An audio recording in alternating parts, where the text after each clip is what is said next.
Hello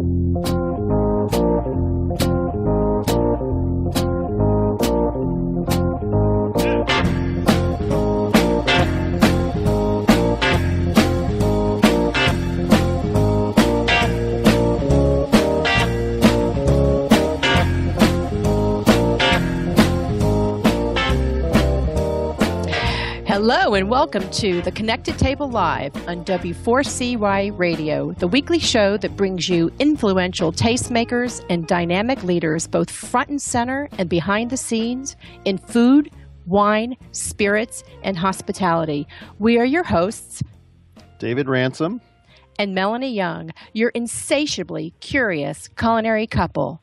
Food, beverage, and hospitality is our livelihood, and enjoying it is our way of life. You can follow us at Connected Table and hashtag us at Connected Table. This show will also be available on iHeartMedia, www.iheartradio.com. Well, you loved that green onions lead-in. Well, we are going to the source. We are starting at the top of this hour, literally the ground up, with farmer Lee Jones, a pioneer of the sustainable agricultural movement, whose family's 300-acre vegetable farm, the Chef's Garden in Huron, Ohio, grows specialty vegetables, herbs, and microgreens shipped to restaurants around the world. Now, we first met Lee at the James Beard Foundation Awards. You couldn't miss his trademark overalls and red bow tie amongst all the tuxedo-clad guests. That's his official outfit. And working alongside his dad and brother, Farmer Lee guides his dedicated team to find new ways to become more sustainable while producing the best quality ingredients for their, quote, growing inventory. The Chef's Garden team delivers safe products with the exceptional shelf life, flavor, and nutrition that their discerning customers, top chefs, demand. Lee is a frequent speaker and expert on sustainable agriculture, and he presents at national and international seminars such as the Culinary Institute of America's Greystone Flavor Summit, the American Culinary Federation's National Convention, Raymond Blanc's American Food Revolution, Oxford, England, and Women Chefs and Restaurateurs National Conference. We want to welcome you, Lee. Thank you so much for joining us. Hey, thanks for having me. Welcome, Lee. It's been a long time. We're so happy to have you on our show as our first guest. Imagine that. Well, I'm quite honored. Lee, let's start with your story. It's a compelling story of how the Chef's Garden came to be. It's a family-run farm, as many are. How did it become this powerhouse in the world of gastronomy? Well, you wouldn't hear me call it a powerhouse. We're just, at the end of the day, we're a family farm, and very honored to be a small part of the culinary industry. They're very kind words. We're fortunate to sit right along Lake Erie, and we're in an amazing microclimate. Lake Erie is the shallowest of all the Great Lakes. Consequently, it's the warmest, and it provides an amazing climate about 3 to 4 miles inland. It still has a nice effect. When we get to freezing temperatures, we can still have 70-degree water temperature, and it buffers us.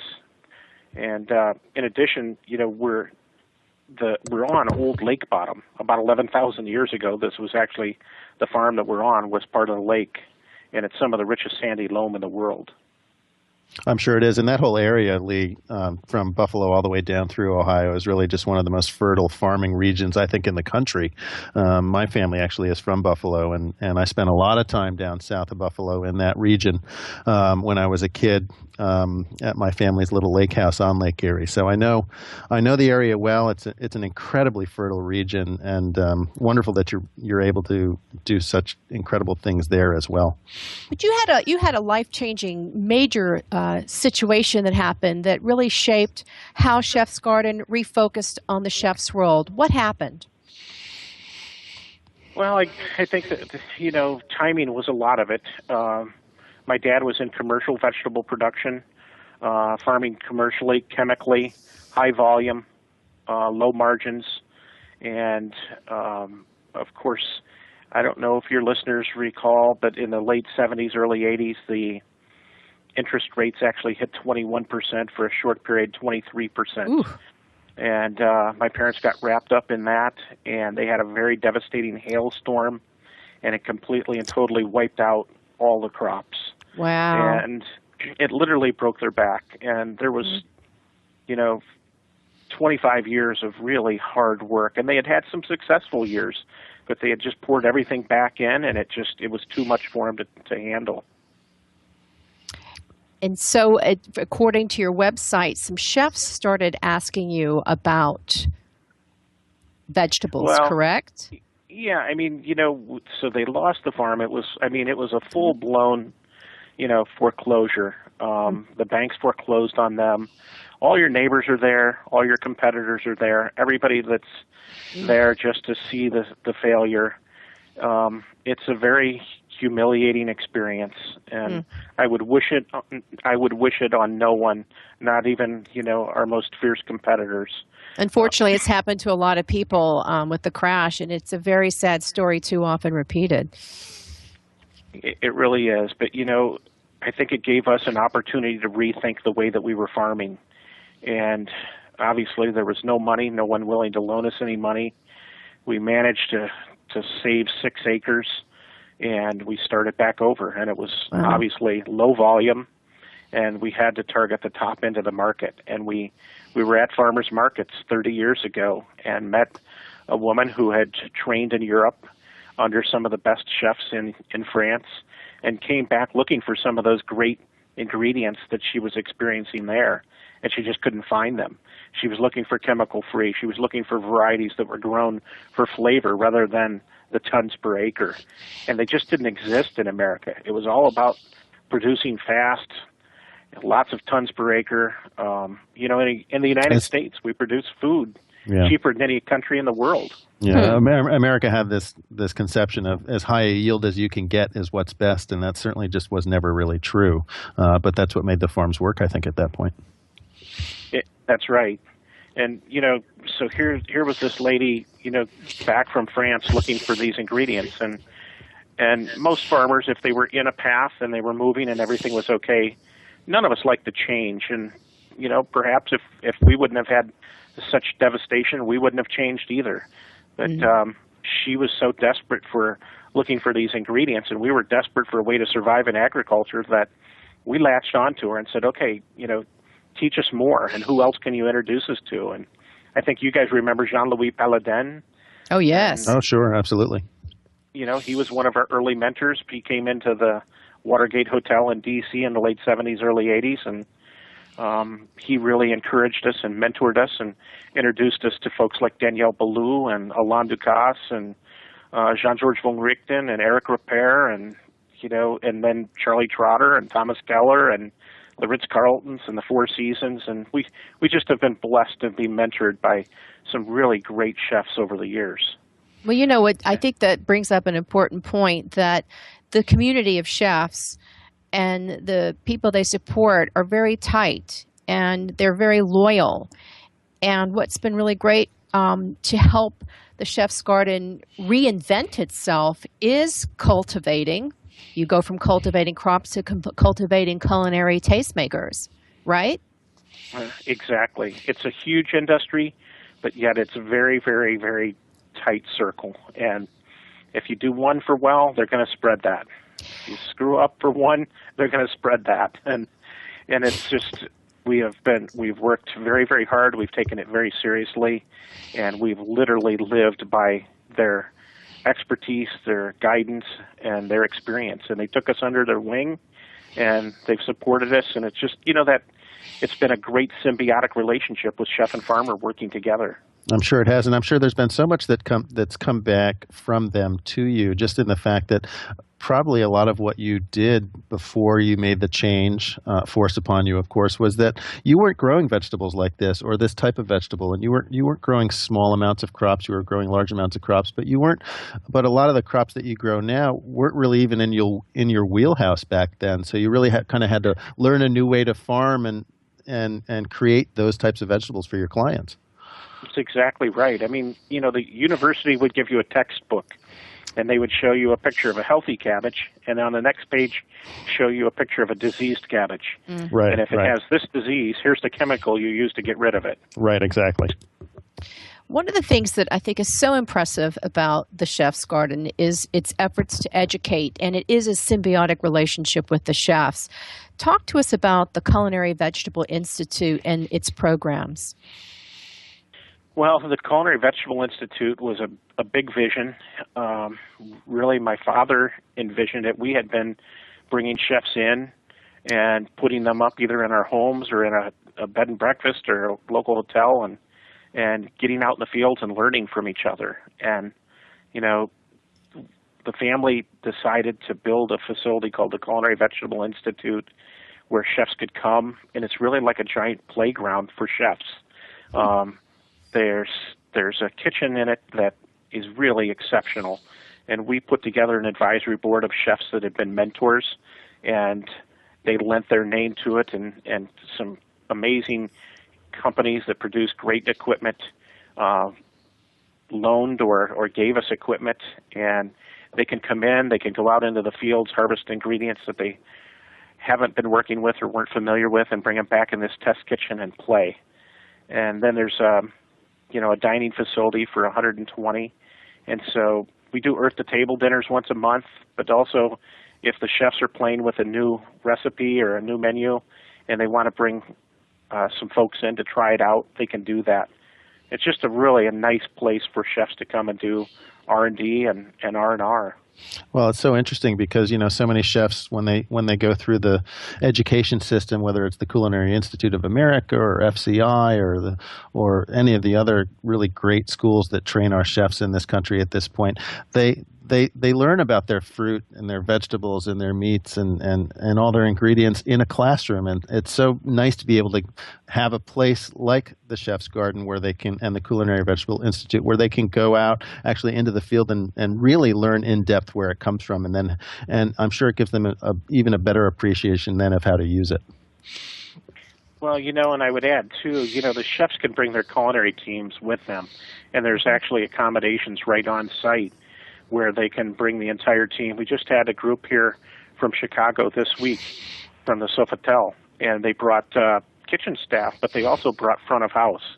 Wow. And so there's really a great opportunity for the front of house to see where these ingredients are grown, and it's a cool thing that happens when they get out there and get to experience where this stuff is coming from and then get to play with it. Play with your food, right? Yeah, exactly. That's right. It's all about playing with your food. So you have a big program coming up October 19th and 20th called Roots, all capital, Roots 2014. Tell us about it. Well, I really have to say that this idea was inspired by Rene Redzepi from restaurant Noma in Copenhagen, Denmark. Mm-hmm. Of course, Noma is the #1 restaurant in the world and has had that title several years out of the last 5. And he's very much of a visionary and a pioneer in many ways. And he started an event called MAD, and it's a food conference, and he brings experts in from literally all over the world to speak on political, social, environmental issues as they relate to culinary. And, we were talking about that large group being a very tight group.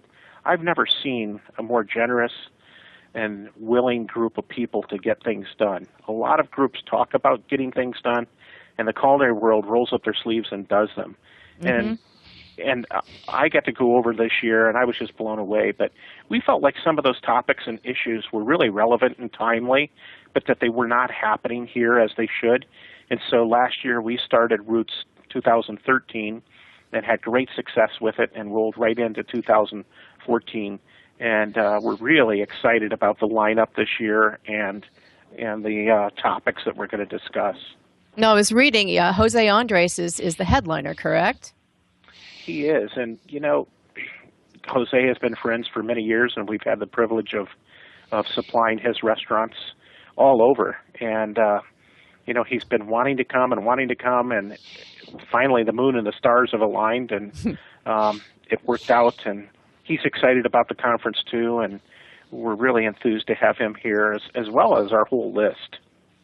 Yeah, I saw the founder of Anson Mills was coming. He's a fascinating man. I mean, it's an amazing lineup. Is there a website if somebody just wants to read up more on Roots 2014, or is it part of your Chef's Garden website?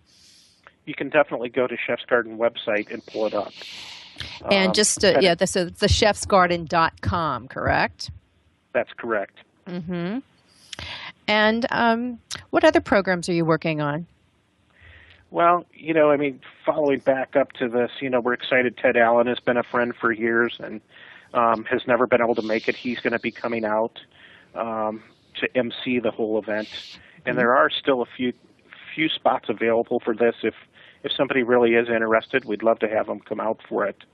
We're working on so many different projects. One of the things that is exciting, we have 300 acres, and that sounds like a lot, but we're actually very small. We're surrounded by 3,000 to 5,000 acre farms.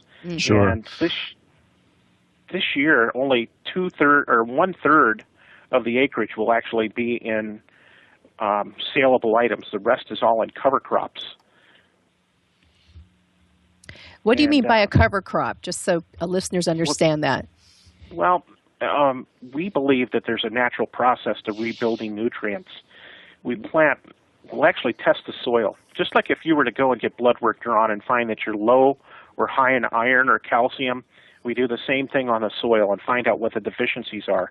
And then based on that deficiency, we'll plant things like buckwheat or vetch or barley or Sudan grass or rye. And if you can visualize the plant as an antenna, when the plant comes up and the leaves come out, they accept the energy from the sun, and different types of plants accept different types of energy. They'll accept that energy from the sun, emit it down through the roots into the soil. Then when we plant, the turnips, the radishes, the carrots, the beets, the spinach, or the tomatoes, all of that natural energy is there, and it picks it back up. We eat it. It builds our immune system. And we've kind of abandoned this process in commercial farming. And so for us, it's really getting back to the way that we farmed for thousands of years. It's very exciting. I can see a conference out of this on nutrition and health coming from the earth, based on what you just said about the nutrients as well. I could see somewhere going like that with Absolutely. What you're doing. It would be very, very exciting. Very, very exciting. Now, you do a lot of speaking, and I see your brother is very involved with some policy issues. You want to talk about your whole sustainability philosophy? Well, I think that the old sustainable thought process from a farmer's perspective was to tend the land and to keep it in or have it in better condition for future generations. And we kind of look at it a little broader. We want it to be environmentally friendly, socially responsible, but also economically viable. And the environmental and social parts of it, everybody gets. It's the warm and friendly side. The economically viable is so important to sustainability. So yes. It's about growing people and paying people a wage that's competitive with other occupations so that good quality people want to stay on the farm. So we really try and encompass not only the land, but the people. There was such a mass exodus of farmers from the farms. And so we have to create an environment where health insurance, hospitalization, competitive wages, a good work environment, a safe work environment are certainly all parts of that sustainability that really aren't the warm and fuzzy parts, but they're really critical to sustainability. Completely critical. Absolutely. I think one of the most interesting things that you all do is also education for children. And about 10 years ago, the Chef's Garden, and believe it was started by your father, created a program called Veggie U, which was a program of an initiative to teach kids and children in schools the benefits of fresh vegetables in their diet, et cetera. Can we touch on that a little bit as well? Because I think kind of the two go hand together so much, but this is, I think, one of your most interesting programs that you do. Well, unfortunately, there's such a disconnect.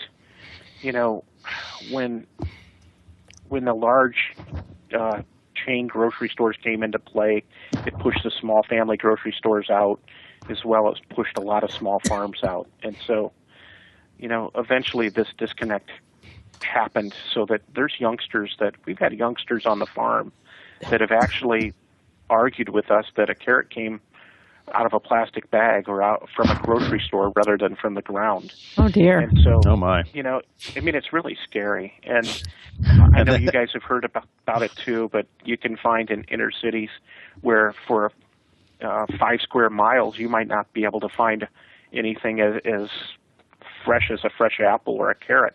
It's all convenience stores. So it's really about empowering children to know they have choices in food. And they did start a curriculum that goes in 4th grade schools, and it's really taken off. And in fact, it's moved on. It was housed at the farm for the last 10 years, and it's finally had to move to a bigger facility, and it's kind of taken wings and taken flight of its own. So we kind of gave it the seed and the push, and it's left the nest and gone on to take on new heights. It's an exciting program. I think it's really one of the most important issues regarding food that we have in the country today, because so many kids and even grown-ups and families just really don't know, A, where their food comes from and what the benefits are of getting something that's not out of a plastic bag or shrink-wrapped before it comes to their table. I just heard on a lecture I attended that most kids think that most of their vegetable is either potatoes or ketchup, which is a sad statement. So education really is important. And I truly believe that it is also educating the parents, because as much as we want the kids to eat healthy, it's the parents who do the grocery shopping.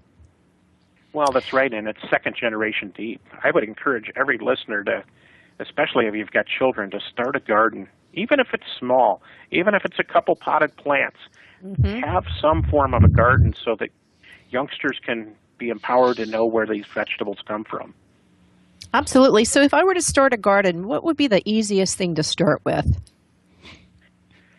Well, of course, I guess one of the hottest trends is foraging. There's a lot of weeds that grow and are edible. The lamb's quarter is the derivative of spinach, and they've survived for thousands of years without us even planting them, if you want to break it down to the complete fundamentals. But radishes certainly are one of those spring and fall crops. People tend to think of them in spring only, but they thrive on cooler temperatures. But I always encourage people to break their garden, even as ambitious as they may be in the spring. By September or October or even August, it's more than they've bitten off more than they can chew, and it's overgrown in those weeds.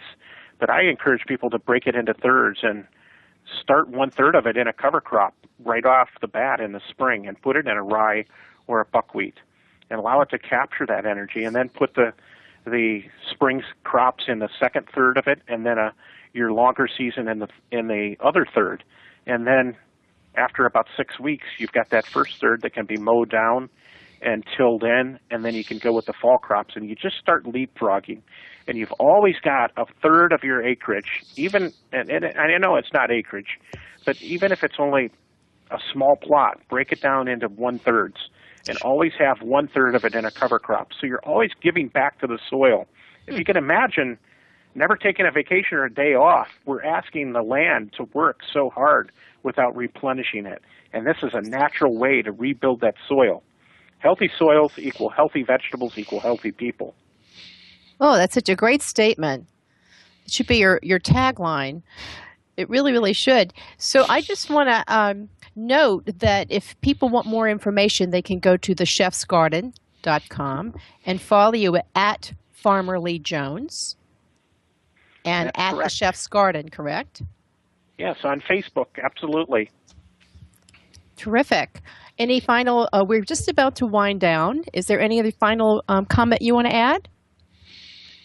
Well, I would just encourage, in Europe, 80% of their diet is plant-based and 20% protein. In the United States, we're 80% protein and 20% plant-based. I would encourage us to think about carbon footprint, what we eat, how we eat, and, if we can encourage and work more vegetable into the diet, I think that everybody wins, including our planet. Well, I think that's a great way to end. And Farmer Lee Jones, David, I want to thank you so much for being on. The Chef's Garden went from adversity to building a whole university to teach people about eating their vegetables and nurturing. So thank you very much, and to continued success. Thank you so much. Thanks for having me on. Oh, it was our pleasure, Lee, and we hopefully maybe one day we'll be able to do a broadcast from the Chef's Garden and the Culinary Vegetable Institute. Yes. Well, October 19th and 20th is Roots. We'd love to see you. And it's the kind of roots I'd want to be at. That's right.